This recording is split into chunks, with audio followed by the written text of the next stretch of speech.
which is Tom Aspinall, fights Pavlich, and takes that fight on 2 weeks' notice and becomes the interim champion and fucks his back up and can't train at all. But Aspinall, like that he's something special. He really is something special. He's a very unusual example because he's a heavyweight and he's a big guy, a really big guy, but he moves so fast.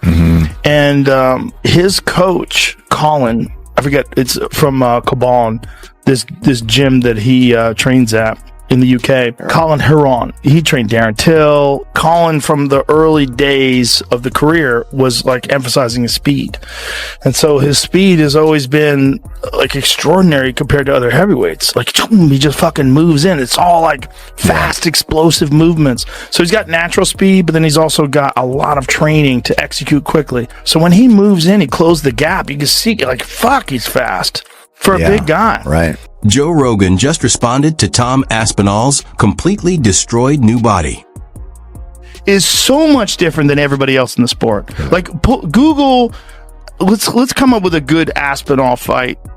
Let's watch one of them. Like so, let's see Marcin Tybura. That's a good one. He's so fucking fast, dude.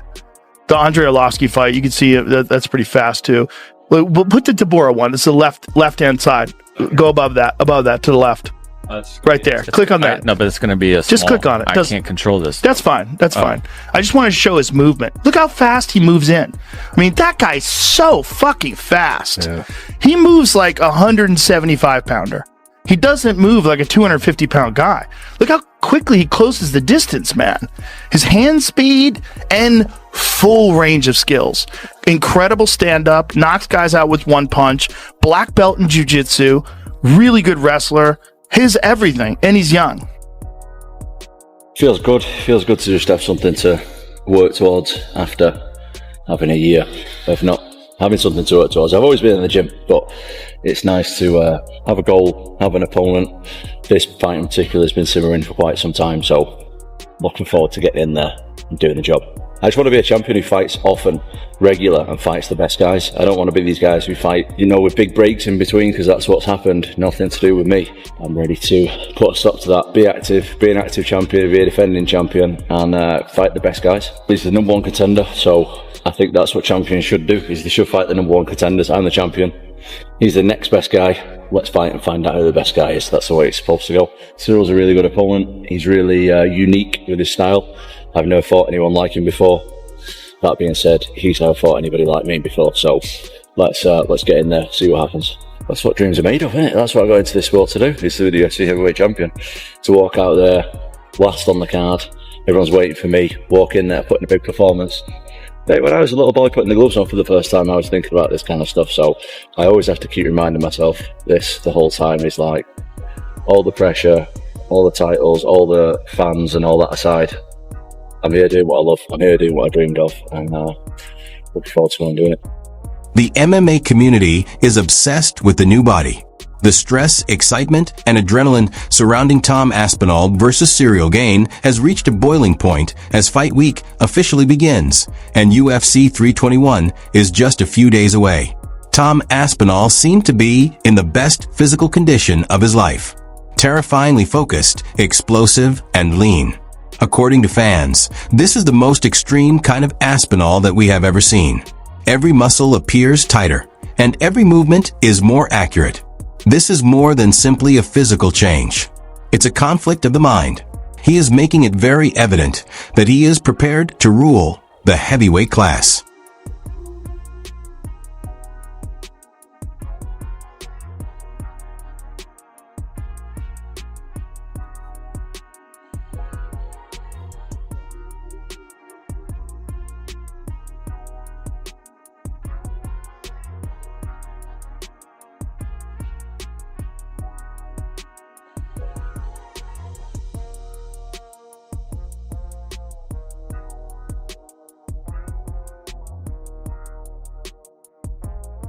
Athletes, there's those that pressure wears them down, and there's those who shine under pressure, and I am 100% part of the latter.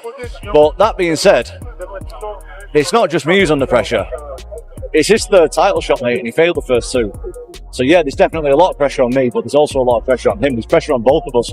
Every fight you go into, there's pressure. I can't speak for the rest of the fighters, but mate, I don't want to get kicked in front of millions of people. That's the biggest pressure in me. I don't want to get battered in front of millions of people. No way about it. So on being out and what have you felt it frustrating yourself? Not too much, but yeah, for sure. The division was a little bit on the stop, and now the situation is better. Aspinall looks like a heavyweight built in a laboratory, said Joe Rogan, who was astounded by what he saw. The ideal ratio of speed, power, and technical mastery. He likened Tom's athleticism to that of a middleweight confined to a heavyweight frame. Something the division hasn't saw since Stipe Miocic and Cain Velasquez's heyday. However, Ciryl Gane is undoubtedly a difficult opponent. The Frenchman is among the world's best technical heavyweights due to his exceptional footwork, poise, and impressive IQ. Ciryl Gane is a fantastic striker. I mean, he's one of the most beautiful strikers in the heavyweight division. He does wild stuff. You ever see how he throws that front kick from a side stance? And he throws it like a twisting kick. He stands like southpaw, right? And he bobs around like this. And he's totally sideways. And he twists his foot out like a twisting kick. He did a lot of them against Tai Tuivasa. He's so fast, man. He just does this weird thing where he stands sideways. And instead of the front kick going like this, like straight out, the front kick goes like this. So I know. Okay, I see what you're saying. Yeah. So his knee when he lands is almost like sideways. He's just so unusual for a heavyweight, that kind of movement. But he'll sideways. It's a little trick. Almost like a crescent kick or something like that. Aspinall and Ciryl Gane, Jalton Almeida and Volkov being the co-main event, if they are. Just being on the fight card, they're going to be a backup fighter if anything happens to the main event. What's your thoughts on Volkov versus Gane? Sorry, Aspinall versus Gane. I mean, I think it's the next best thing that we could get right now with John Jones not being able to do it and stepping away. And I think it's going to be interesting to see what Tom's plan is going to be, because I think on the feet, they're pretty evenly matched. I think it could be fun on the feet, but I think there's definitely a huge advantage for Aspinall when it comes to the wrestling and the grappling. And I think he'd be silly to not at least attempt to make it a bit of a grappling match and try to get the ground and pound, take him down. And we'll see, if he can defend takedowns, it could be a lot of fun, but if not, I think Tom could make some quick work, but there's a lot of pressure on Tom, man. We were talking about it on the pre-show this weekend that, you didn't get the Jones fight. You waited all this time and now you've got to fight somebody else. And it's always tough because you want to win that one to really prove to everybody that, yeah, you are that guy. You are the great. You are the best. You're the reason John didn't want to take this fight, blah, blah, blah. If you go and lose that one, you just... Yeah. Well, we haven't had guests on for a little bit because I've just been all over the place and very, very busy and all the rest of it. So I'll reach out to Tom and see if we can get him on next week and we'll start getting some guests on again. Tom isn't the type of guy that talks shit usually, but he did do a video where he was... Gane thinks Tom's youthful passion will be revealed by his experience and composure, and that Aspinall's aggression will be his downfall. Nonetheless, Aspinall has the overwhelming support of the MMA community. He is the division's future, according to pundits, fans, and fighters. He was dubbed a once-in-a-generation athlete by Michael Bisping. He is too quick and too intelligent for most heavyweights, according to DC. Even Dana White acknowledged that Aspinall may be among the most naturally talented fighters he has ever signed. Now, everyone is focused on fight week. Every moment is filled with excitement, including the press briefings, stare-downs, and weigh-ins. I've considered myself very lucky because there's a lot of times that I didn't want to do the sport. Yeah. Especially I think a lot of people who are not involved with the sport and not fighting professionally don't realise how hard it is financially. Oh, it is. And especially when I had kids and stuff. Yeah. I wanted to quit so many times because I'm I just need to get some money. Yeah. Pretty much. And then a lot of the times my dad reminded me, look, we've done this for a long time. You can't stop now. You're right there. Just keep going at it. Yeah. And I'm very, very lucky that I've got my dad. Not just for that, for plenty reasons. Of course. But that's what he just did to that guy. Right here. Throws that body shot, lands, lands the body shot. Now, is he open? Yes, you can't protect yourself at all times when you're trying to fight. If you're going to try to hit somebody, you have to open up something in order to generate the right power. I go like this and knee him, but I'm not going to generate her power to have him, respect that. So he's able to land this beautiful knee, drops down and pop, get his foot down and land a beautiful 1-2. And then he's able to boom right there, bop. While they for Tom Aspinall, you said you don't really care about the belts. You really want to prove you're the best. Is there any other fighter in the heavyweight division that you feel you need to beat to prove that you are the best, other than Ciryl Gane? Yeah, there's lots of guys. Man. But I'm the kind of guy who doesn't look past my opponent. I'm very, very serious about this fight. I've been training for the last year without a break. I've had absolutely no breaks. I'm much better now than I was in my last fight. And I want to show that. But as far as other heavyweights and stuff, right now that doesn't really interest me.